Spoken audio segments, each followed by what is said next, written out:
Sudah Anda menyaksikan Kompas Bisnis bersama saya Putri Oktaviani. Presiden Prabowo Subianto menargetkan perekonomian Indonesia tumbuh 8%. Untuk mewujudkan hal itu, Menteri Keuangan Purbaya Yudi Sadewa mengadopsi konsep Sumitronomics yang fokus pada 3 pilar utama, yakni pertumbuhan ekonomi yang tinggi, pemerataan manfaat pembangunan, dan stabilitas nasional yang dinamis.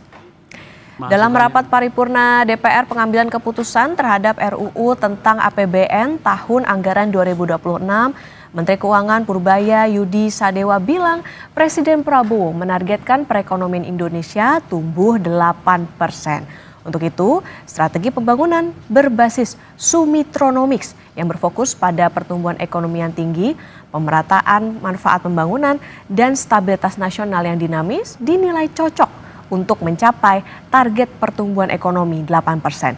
Ia menekankan perlunya sinergi antara kebijakan fiskal, sektor keuangan, dan iklim investasi agar Indonesia dapat mencapai pertumbuhan ekonomi 6% dalam waktu dekat, sehingga dapat mendorong ekonomi tumbuh 8% dalam jangka menengah.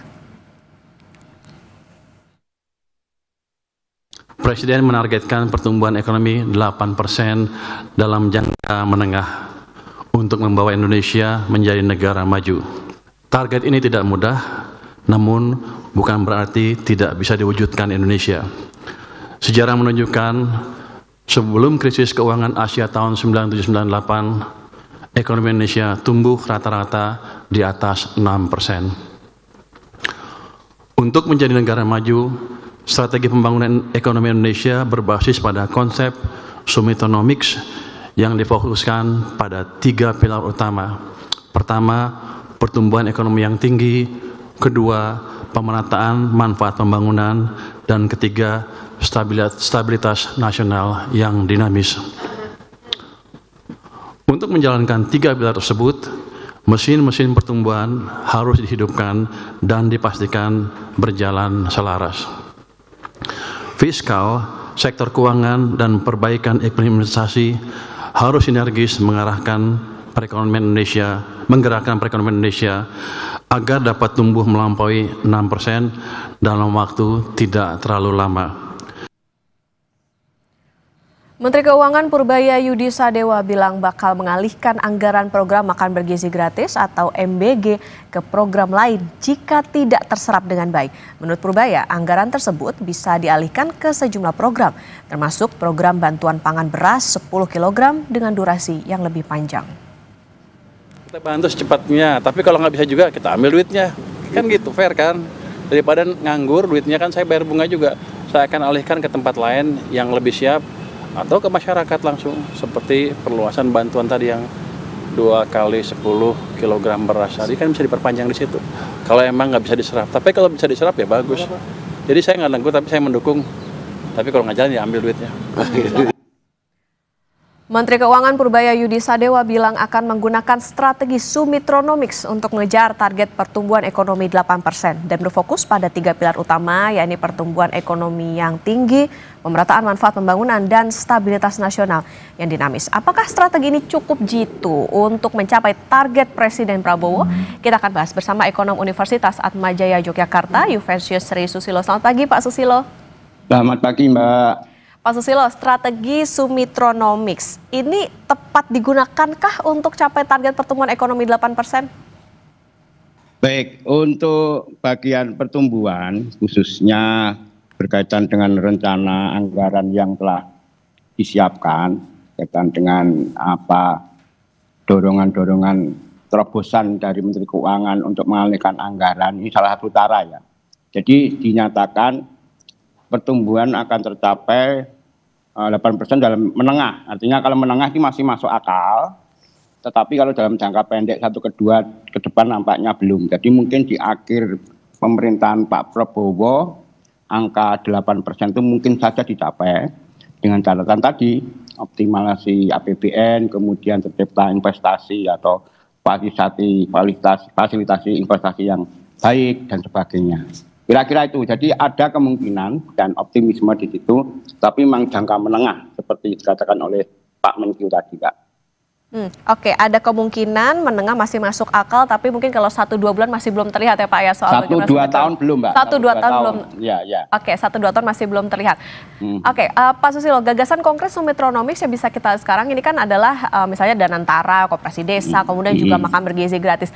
Relevan nggak 3 hal ini untuk mencapai 8% itu tadi? Karena kan tadi dikatakan masih ada optimisme gitu untuk bisa mencapai 8%.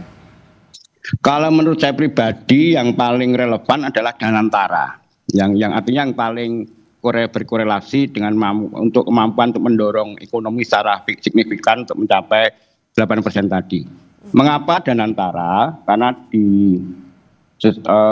jika skenario dari Danantara, program penjalankan Danantara yaitu mengoptimalkan aset negara untuk investasi dan juga menarik investasi dari luar dengan yang bisa dilakukan, kemungkinan itu bisa menjadikan dorongan investasi yang cukup besar.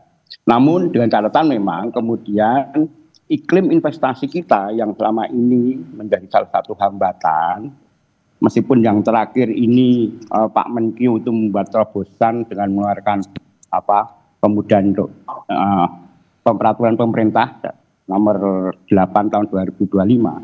Ini bagus upaya untuk menggairahkan investasi kembali yang selama ini masih dianggap menjadi salah satu faktor penghambat terutama investor asing untuk masuk ke Indonesia. Itu.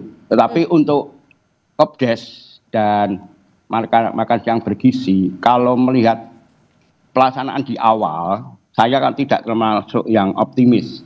Kebetulan 2 minggu yang lalu kami IC cabang Jogja, Mbak, melakukan survei di 3 sekolah, ini survei awal memang.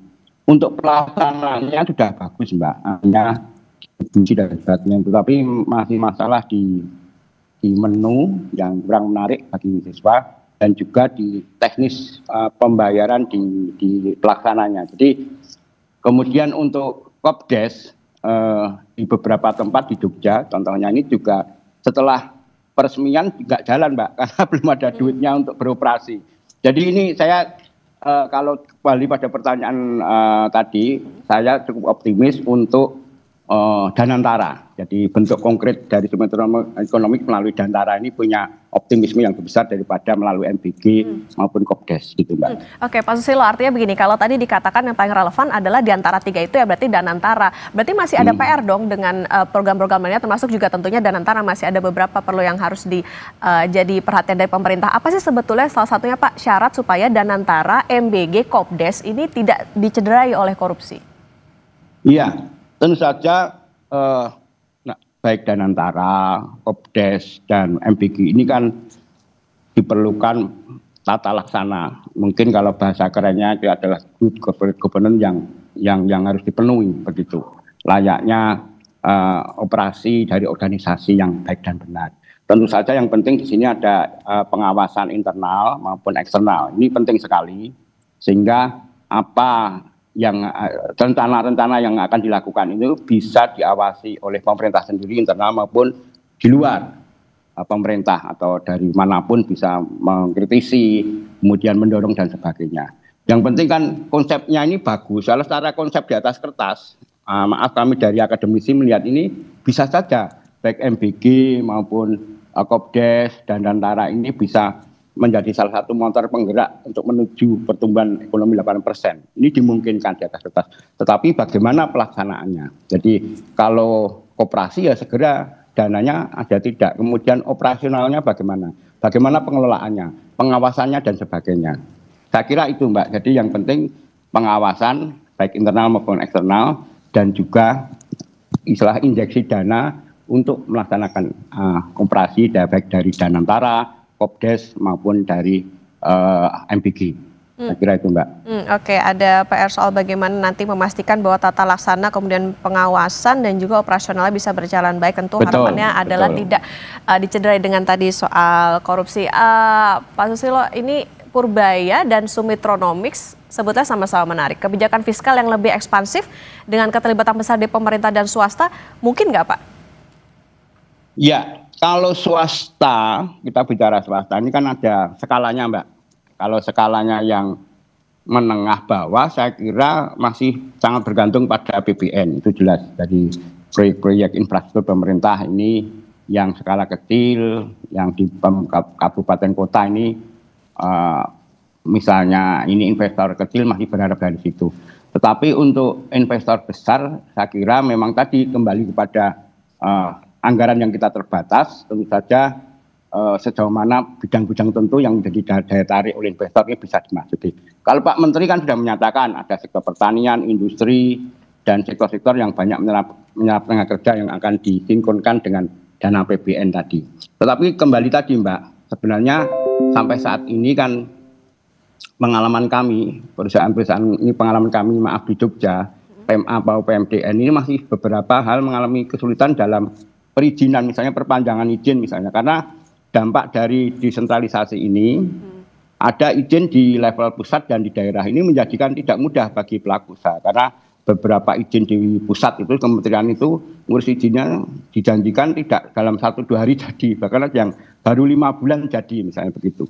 Alasannya memang keterbatasan SDM di Kementerian Pusat. Nah, kalau 5 bulan jadi, bagaimana dengan proses izin selanjutnya? Ini sangat merugikan investor. Kembali pada pertanyaan, di atas kertas sangat dimungkinkan sinkronisasi APBN yang bisa fiskal yang bisa menarik swasta ini memang teorinya memang demikian, tetapi memang dalam pelaksanaannya tidak mudah. Dan saya kira saya termasuk yang optimis, Pak Menteri baru ini punya gagasan yang out of the box, gagasan yang cerdas, gagasan yang baru, dan berani melakukan otak-atik APBN ini. Jarang-jarang Menteri Keuangan yang berani fleksibilitas gitu loh. MBG kalau nggak jalan diambil untuk yang lain dan sebagainya. Ini saya kira hal yang bagus menjadikan APBN kita lebih fleksibel, fiskal kita lebih fleksibel untuk mendorong perekonomian, gitu Mbak. Nah itu tadi secara apa ya pelaksanaannya tidak mudah, artinya apa Pak? PR birokrasi kah atau seperti apa terutama untuk investasi swasta? Ya, birokrasi salah satunya Mbak. Ini alasannya lagi pemecahan beberapa kementerian ini menjadikan SDM juga terpecah, kemudian beberapa urusan perizinan ini juga kemudian terhambat karena kuantitas dari SDM.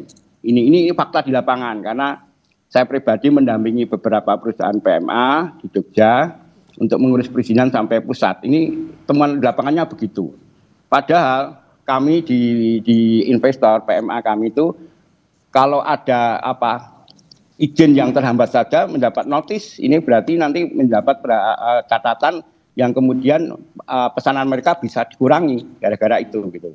Jadi sekali lagi birokrasi, jadi istilah yang zaman dulu sejak 30 tahun yang lalu istilahnya debirokratisasi dan diregulasi nampaknya harus terus-menerus dilakukan oleh pemerintahan Prabowo ini Mbak. Oke, Pak Susilo, jadi gini, apakah investor ini sudah menunjukkan ketertarikan sama gagasan Sumitronomics itu tadi atau sementara yang masih bergantung sama PBN? Ya, kalau sependek kami lihat di forum-forum, misalnya saya juga pengurus IC Mbak, pertemuan IC kemarin di Manado dan Pleno juga pertemuan-teman pembicaraan rekan-rekan. Kemudian saya kebetulan juga anggota Kadin di daerah. Ini ya baru sebatas wacana dan harapan. Artinya kalau memang Danantara nanti bisa berjalan ataupun pemerintah memberikan kemudahan dalam koperasi ini, pelaku usaha di daerah ini juga tertarik untuk membantu bergerak di situ. MBG juga mereka siap untuk terlibat di situ. Artinya tertarik sudah ada Mbak, cuma memang operasionalnya rata-rata masih wait and see, melihat pelaksanaannya di lapangan gitu. Oke, lagi-lagi gebrakan baru doktrin Sumitronomics ini jadi senjata dari Menkyu Purbayudi Sadewa, diharapkan ini bisa membawa Indonesia keluar dari middle income trap tentunya Pak ya, termasuk juga tadi bagaimana yang jadi permasalahan adalah bagaimana bisa tata kelola dan juga tadi soal pengawasan operasional, ada 3 tadi soal bagaimana MBG, Danantara, kemudian juga Kopdes ini bisa terlaksana dengan baik, karena tadi kalau misalnya dilihat 1-2 tahun mungkin tidak terlihat, tapi secara menengah nanti masih bisa masuk akal dan juga masih ada harapan. Terima kasih Pak Yuventius Sri Susilo, Ekonom Universitas Atmajaya Yogyakarta.